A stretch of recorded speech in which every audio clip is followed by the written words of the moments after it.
In this video, we will learn about the basic concepts in prestressed concrete as an introduction part. First, we will learn about the basic concepts like what is prestressed concrete, why it is used for, and so and so. And then we move on to what is the need for high strength concrete, and then similarly need for high strength steel such as tendons, wires, various forms of steel tendons. Steel bars also is there. Relative comparison between RCC and PSC, that is reinforced concrete conventional beams and prestressed concrete. What is the comparison? And some important terminologies. And then we will move on to the advantages and real world applications. Now starting with the basic part, what is prestressed concrete? First of all, we want to know the definition. As per ACI Committee of Prestressed Concrete, that is American Concrete Institute, they define prestressed concrete as the one in which there have been introduced internal stresses. That is, we are introducing the internal stresses before the application of loads of such magnitude and distribution of that stresses resulting from the external loading are counterbalanced to a desired degree. So prestressed concrete is basically concrete in which internal stresses of a suitable magnitude and distribution are introduced so that the stresses resulting from external loads are counteracted to a desired degree. That means we are just counterbalancing the external load with the internal stresses that we have applied before the application of external loads, unlike in RCC conventional beams. In reinforced concrete members, the prestress is commonly introduced by tensioning the steel reinforcement. If we tension the steel reinforcement before the application of loads, it will bend like in a hogging shape, like a arch shape, so that if we apply the external loads on that, it will again become a straight line, so that there will be less or zero deflection. That's one of the advantages in prestressed concrete members. Uh, how it is inspired the earliest examples of wooden barrel construction by force fitting of metal bands and shrink fitting of metal tires of wooden wheels indicate the art of prestressing has been practiced from ancient times. See, wooden barrels have the uh, steel lining over the circumferential shape, so that steel lining will induce the pre-stress before the application of loads in the wooden barrel. That inspired to make the pre-stressed concrete by following RCC members. And we all know that the concrete has very less tensile strength, that is a meager value of 1 by 10th of the compressive strength. So we usually don't suppose the concrete to take or carry over the tensile stress. So to make the whole section as a compression member, pre-stress can be applied. By applying pre-stress, the whole section will become a compression member and the whole section is utilized. No no section or no components below the neutral axis is unutilized, and unlike in RCC members. So tensile strength of plain concrete is only a fraction of its compressive strength, and the problem of it being deficient in tensile strength appears to have been driving factor in the development of RCC members. The development of early cracks in reinforced concrete due to incompatibility in the strains of steel and concrete was perhaps the starting point in the development of new material like prestressed concrete. Development of early cracks in reinforced concrete is due to the incompatibility of strains in steel and concrete. Um, we are assuming that there exists strain compatibility between steel and concrete. Thereby, we are introducing the modular ratio, such as uh, actually modular ratio is given as stress in steel divided by stress in concrete. We assume that there exists a strain compatibility. So strain in steel as well as in strain in concrete is same, one and same. So the ratio will become cancelled out. So the modular ratio will become it becomes equal to ES by EC. But this is not happening because development of early cracks in RCC members showed that there is an incompatibility between strains of steel and concrete. So we want to implement we want to implement the compatibility of strains of both the materials. So the new materials has become as the pre-stressed concrete. The application of permanent compressive stress to a material like concrete, which is strong in compression but weak in tension, increases the apparent tensile strength of the material, because the subsequent application of tensile stress must first nullify the compressive pre-stress. First, we have introduced pre-stress, so the concrete section is wholly under compression. Then we are introducing an external load. Then the whole member will get balanced by the pre-stress that we have applied before the application of external loads. Now we move on to the need for high strength steel and concrete. Why and what is the need for pre-stressing a concrete member? Concrete is quite, we have already saw the definitions and basic concepts. Concrete is quite strong in compression and can take compressive stresses up to 50 Newton per mm square, that is M50, or more than that for a standard 150 mm cubes. However, concrete is weak in tension, so that we are introducing the whole section as a compressive member. So we are applying the pre-stressing concept.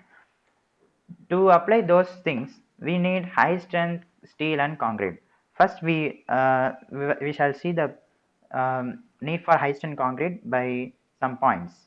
First point is the necessity of first point is the First, we shall see the high strength concrete need. High strength concrete is necessary in pre-stressed concrete as the material offers high resistance in tension, shear, bond, and bearing. All these four will come in the limit state of collapse. So these will be necessary for to resist the initial stress of the pre-stressing force. In the zone of anchorages especially, the bearing stresses being very higher comparative to the tensile stress. Compressive stress will be very higher, tensile stress will be under transverse direction. So high strength concrete is invariably preferred to minimize the cost. High strength concrete is less liable to shrinkage cracks, obviously, because of the composition. High strength concrete has, what is meant by high strength concrete? Any concrete which has mixed design greater than 40 or so. But as per IS 10262, high strength concrete means they have played as 60. M60 concrete is the high strength concrete, less liable to shrinkage cracks and has higher modulus of elasticity and smaller ultimate creep strain, resulting in a smaller loss of pre-stress in steel. Everything will be higher in high strength concrete, therefore resulting in a smaller loss of pre-stress in steel, thereby reducing the cost, but also economical. The use of high strength concrete results in a reduction in the cross-sectional dimensions of pre-stressed concrete structural members. We can have a slender member with a long with reduction in cross-sectional dimensions at a very lower cost, with a reduced cost. With a reduced dead weight of the material, longer spans become technically and economically practicable. Especially in bridges, we can have longer girders with longer spans, which will be economically practicable. And then we move on to high strength steel. First point is the early attempts to use the mild steel in pre-stressed concrete were not successful, as working stress of 120 Newton per mm square in mild steel is more or less completely lost due to elastic deformation. What they have said is, if we use the mild steel Fe250, working stress of by doing pre-stressing, already working stress of about 120 megapascal has been lost due to pre-stressing. So there will be no stress available to resist the external loads. So there will be it's a very meager attempt to uh, design the mild steel in a pre-stressed concrete. So mild steel is neglected in pre-stressed concrete design. Normal loss of stress in steel is generally about 100 to 240 Newton per mm square. So mild steel itself has a yield strength of about Fe 250. So that's already the stress loss of stress is about 240. It will reach around 240. Then there will be no stress available to resist the external loads by the mild steel. So mild steel is neglected. So we have to move to other higher grade steel or high strength steel. And it is apparent that if this loss of stress is to be small portion of initial stress, the stress in the steel in the initial stages must be high, about 1200 to 2000 Newton per mm square. These high ranges are possible only with the use of high strength steel. Only with the use of high strength steel we can rise the initial stresses of about this much 1000 megapascal. So high strength steel and high strength concrete is uh, invariably required for pre-stressing of concrete, pre-stressing principle.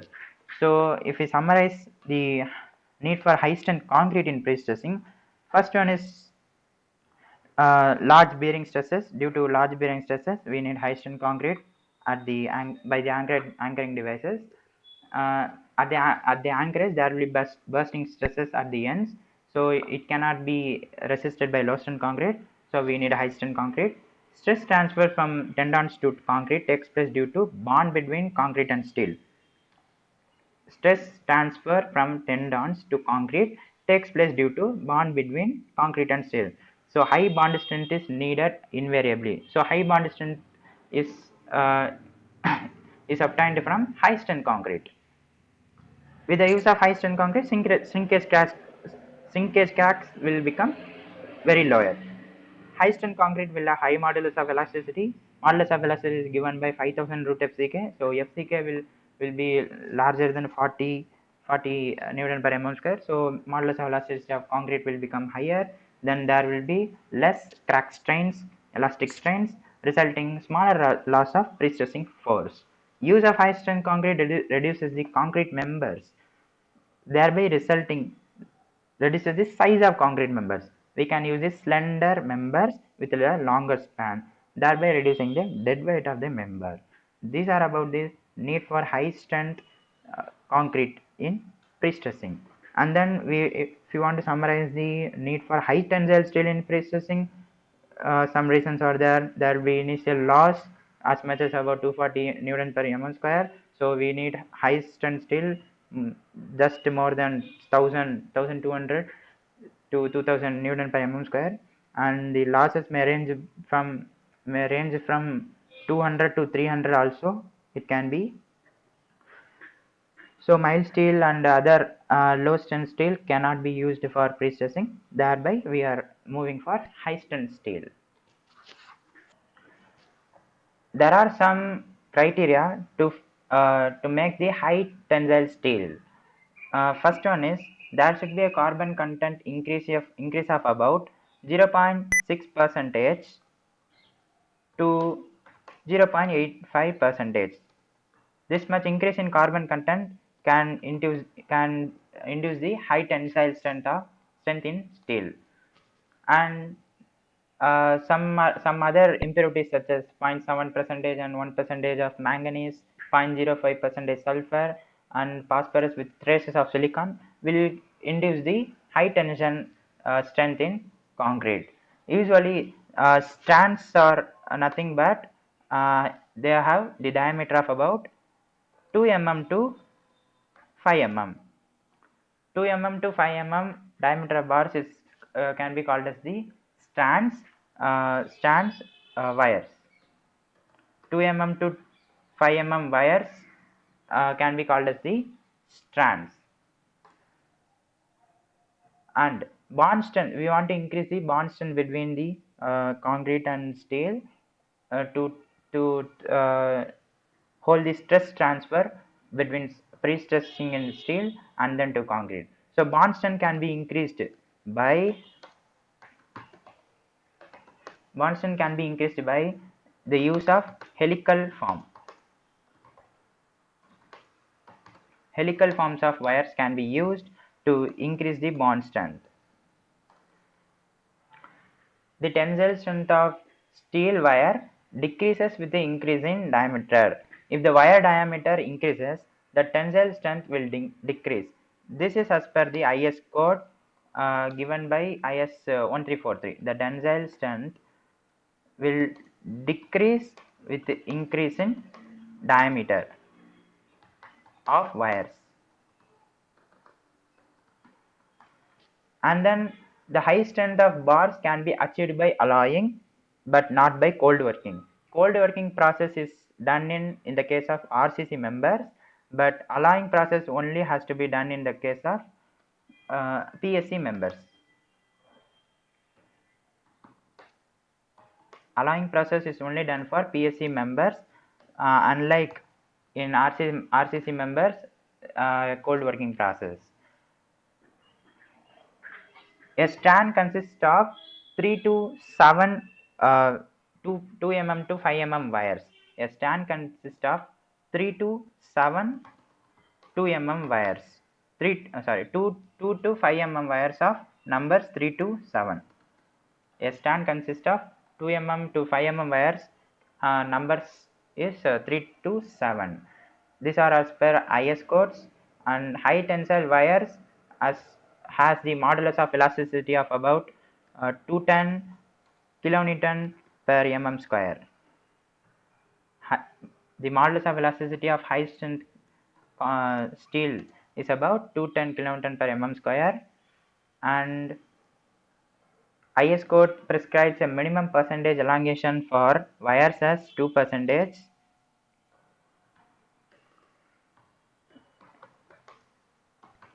and 10% for bars.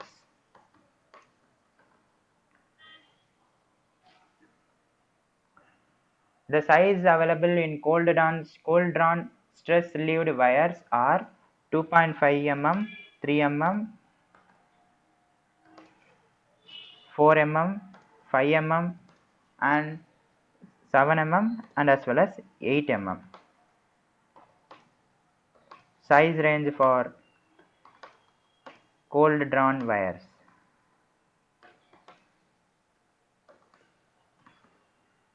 So these are about the high tensile steel requirements. First, the highest tensile steel can be achieved by 0.6% to 0.85% carbon content, and the strands are nothing but the 3 to 7 numbers of 2 mm to 5 mm wires, and the bond strength to relieve the stress transfer from pre-stressing wire to concrete is can be achieved by the use of helical forms of wires, and the tensile strength will decrease with the increase in diameter of wires. So it is preferable to have more number of less diameter wires, that is more number of 2 mm wires, then we can move for 5 mm wires. Alloying process is only done for PSC members, and cold working process is done for RCC steel.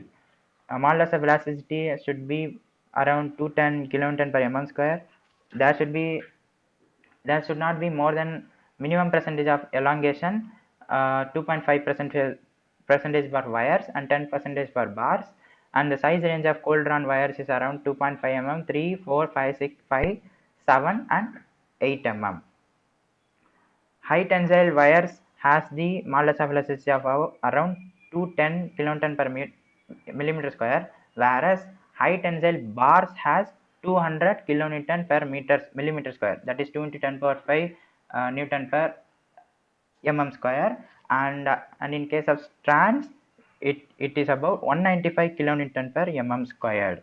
This is all about the high tensile steel. Now coming to the basic and important terminologies involved in prestressed concrete members. First one is the tendon. Tendon is nothing but a stretched element used for concrete member of the structure to impart prestress to the concrete. It is a reinforcement, nothing but reinforcement given to the prestressing of concrete. The initial prestress will be given to this tendon, thereby that stress will be transferred to the concrete with the help of bonding between both the materials. Bonding can be achieved greatly by helical forms of wires. Generally, high tensile steel wires, bars, cables, or strands are used as tendons. A wire is the smallest diameter one, and then group of wires will become strands, and group of strand will become tendon. Group of tendon will become the cable, and finally bars. So various forms such as wires, and then strands, and then tendons, and then cable, and finally bars. Now next terminology is the anchorage. It is a device generally used to enable the tendon to impart and maintain pre-stress in the concrete. The commonly used anchorages are the Freysenet, Magnell Bolton, Gifford Woodall, Leon Bohr, Lee Meckel, Diavik, Dwedak, Riebling, BBRV system. These are some systems involved in the anchoraging of pre-stressing members at the endpoints. Usually, all these anchoraging systems are used for post-tensioning members, and for pre-tensioning members, Hoyer, there is a system called Hoyer system, which is used for pre-tensioning of the um, tendons. Next terminology is the pre-tensioning, a method of pre-stressing concrete in which the tendons are tensioned before the concrete is placed. Before the concrete is placed or poured into the mold, we are stretching or we are pre-stressing the tendons initially, and after that we are pouring the concrete, and then we are releasing the stress. This is known as the pre-tensioning. In this method, the pre-stress is imparted to concrete by bond. This is the most important word. The pre-stress is imparted to the concrete by bond between the steel and concrete, whereas for post-tensioning, the pre-stress is imparted to the concrete by bearing. Here it is bearing, here it is by bond. A method of pre-stressing concrete by tensioning the tendons against the hardened concrete. After the placement of concrete, we are tensioning the tendons. So this is called the post-tensioning. So here it is imparted by bearing, whereas in pre-tensioning it is imparted by bond. So high bond high bond strength has to be achieved before placing of the concrete. And bonded pre-stressed concrete and non-bonded pre-stressed concrete. So all pre-tensioning members will come under bonded pre-stressed concrete, and all post-tensioning members will come under non-bonded pre-stressed concrete. Concrete in which pre-stress is imparted to concrete through bond between tendons and the surrounding concrete. Pre-tension members belong to this group.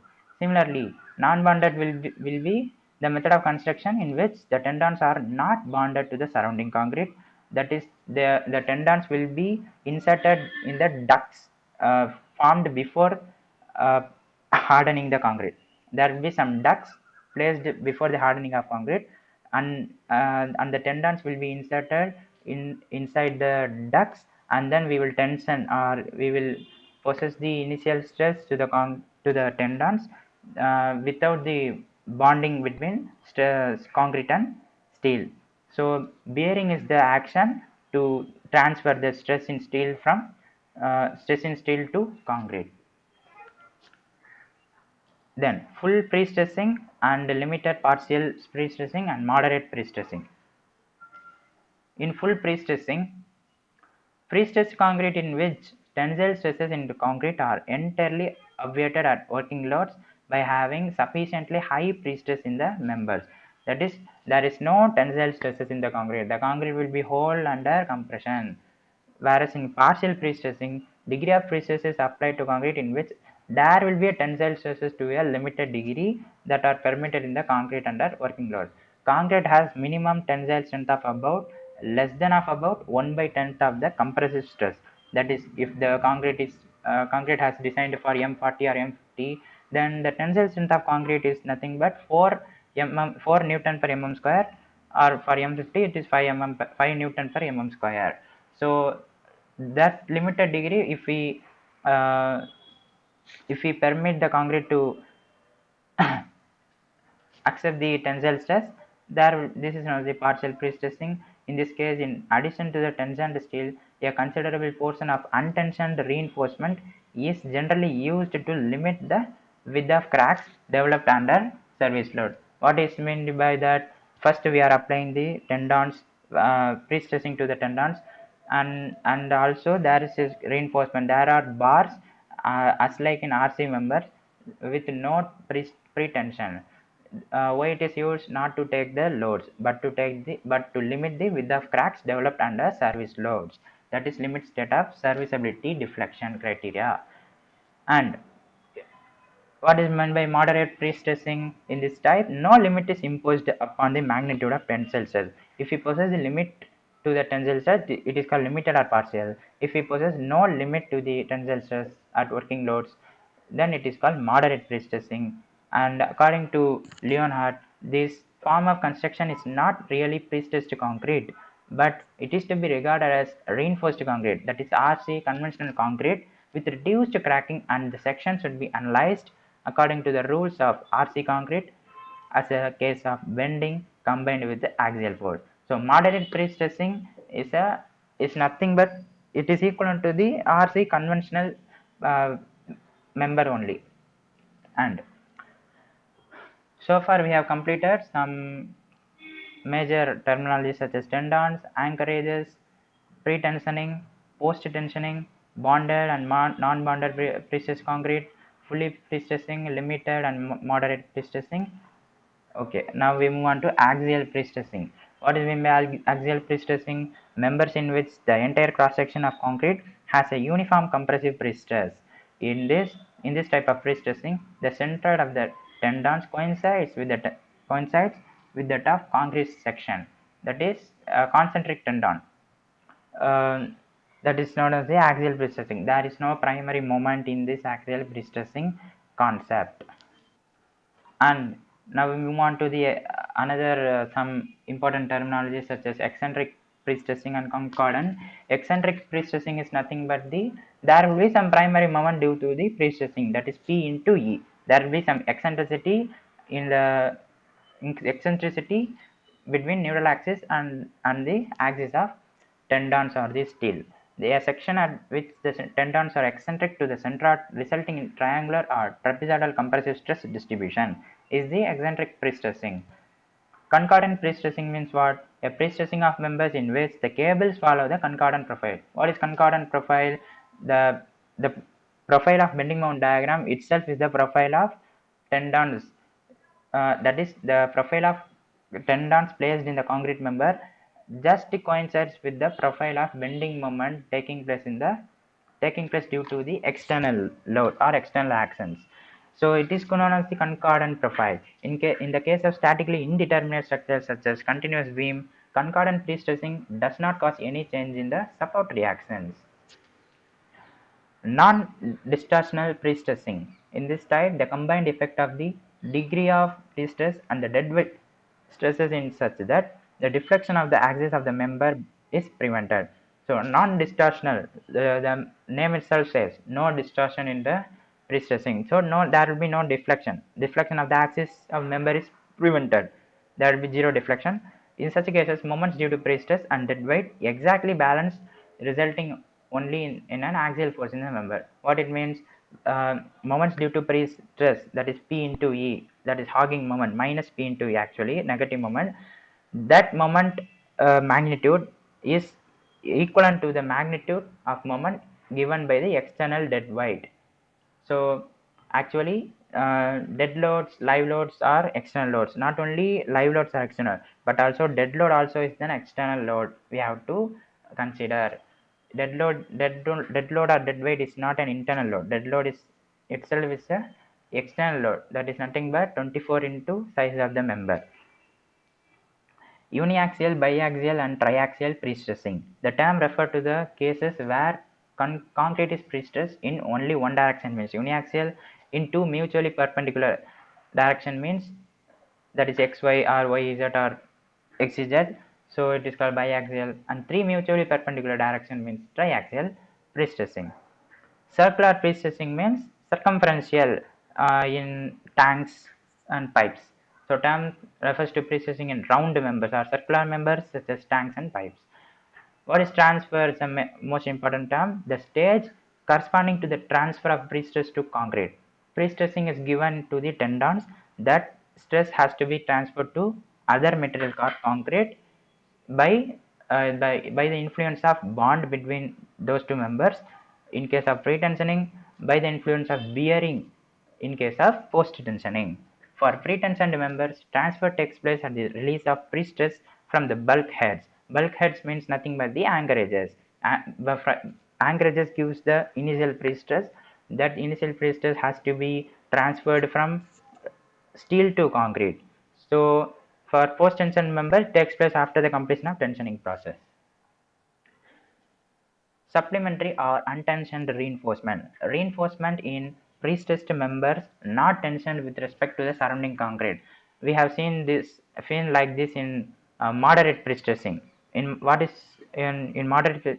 prestressing, what is happening? Very limited pre-stressing has been given, and to reduce the width of cracks, we are providing another reinforcement which is not at all tensioned. The same way, the reinforcement in pre-stressed members not tensioned with respect to the surrounding concrete before the application of loads. These are generally used in partially pre-stressed members, as we seen before. Transmission length. The length of the bond anchorage of the pre-stressing wire from the end of a pre-tensioned member to the point of full steel stress.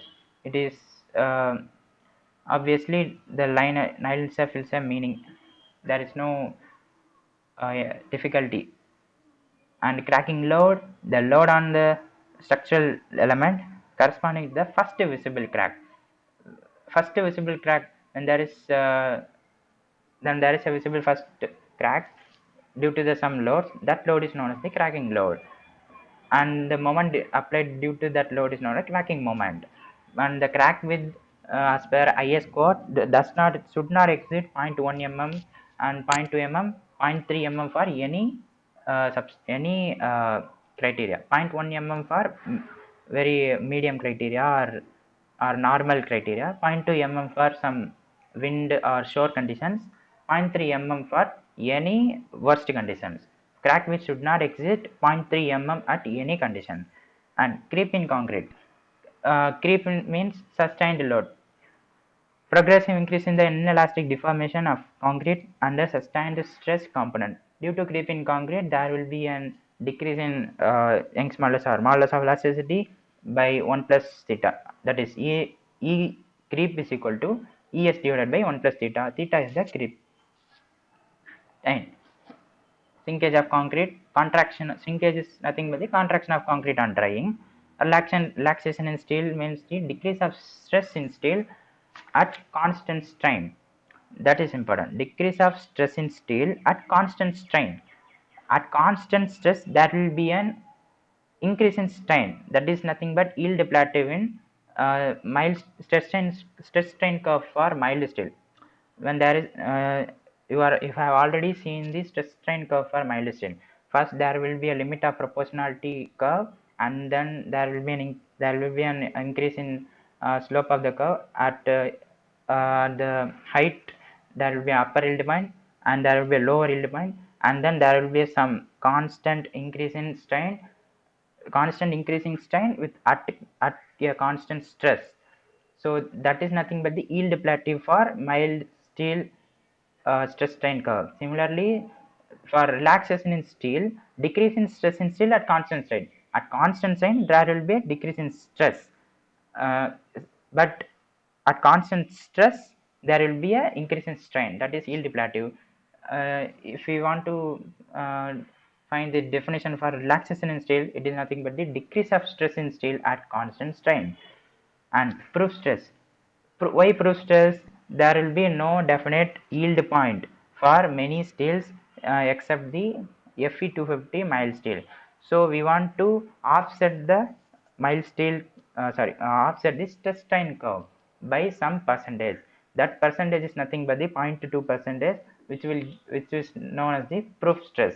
The tensile stress in steel, which produces a residual strain of 0.2 percentage of the original gauge length on unloading. Why it is given? Because there will be no definite yield point in stress strain curve to define the yield stress of that particular steel, particular tendon. So we are introducing an offset of 0.2 percentage in stress strain curve. That is nothing but the proof stress. And creep coefficient, the ratio of the total creep strain to elastic strain in concrete. It is denoted by theta, as I have already said. E creep is equal to E Young's modulus, actual Young's modulus, that is 5000 root FCK divided by 1 plus theta. Due to creep, there will be a decrease in modulus of elasticity of concrete. So ratio of total creep strain to elastic strain in concrete is the creep coefficient. And cap cable is nothing but a short curved tendon arranged at the interior supports of continuous beam or indeterminate structures or redundant structures. The angles are in the compression zone, while the curved portion is in the tension zone. Degree of pre-stressing. a measure of magnitude of prestressing force related to the resultant stress occurring in the structural member at working load. How much magnitude or how much degree of prestressing we are providing to face the working load is known as the degree of prestressing. Debonding, prevention of bond between the steel wire and the surrounding concrete is the debonding. Debonding is nothing but the prevention of bond, not the removal of bond. Debonding is nothing but the prevention of bond between the steel wire and the surrounding concrete. Now let us move on to the advantages. What are the advantages of prestressed concrete? Though it is of uneconomical when compared to RC structures, there are some advantages far more than the normal RC conventional concrete. So what are those advantages? First point, in fully prestressed concrete members which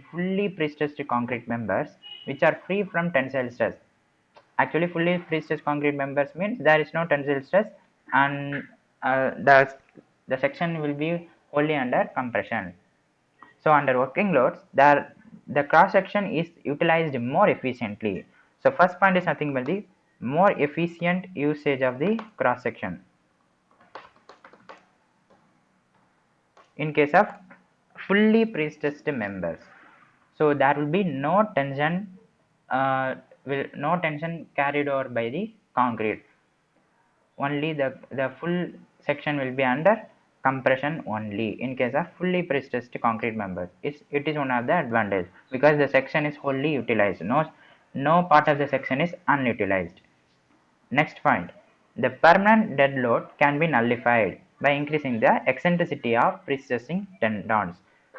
We have seen already the deflection. If you want to make the deflection to zero, the pre-stress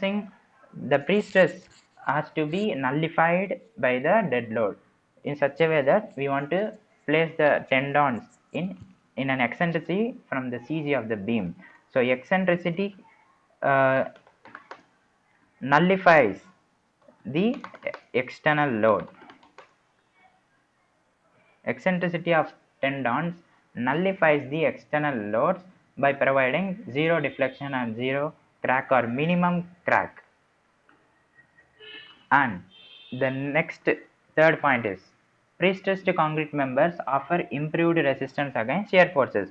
This is obviously true because we are using high strength and high tensile high strength concrete and high tensile steel. High strength members, high strength materials are used. Therefore, high shear resistance, high moment of resistance, and a high bond strength can be achieved. So, and fourth point is the use of curved tendons. There are some various profiles in tendons which an engineer has to specify very crucially. So, if we use the curved tendons for long span members, it can help to decrease the shear forces at the supports. So, the point concludes that decrease in shear forces at supports due to the use of curved tendons. And next point is the for the same depth of concrete member, a pre-stressed concrete member is stiffer than RC concrete member. So more stiffness can be achieved.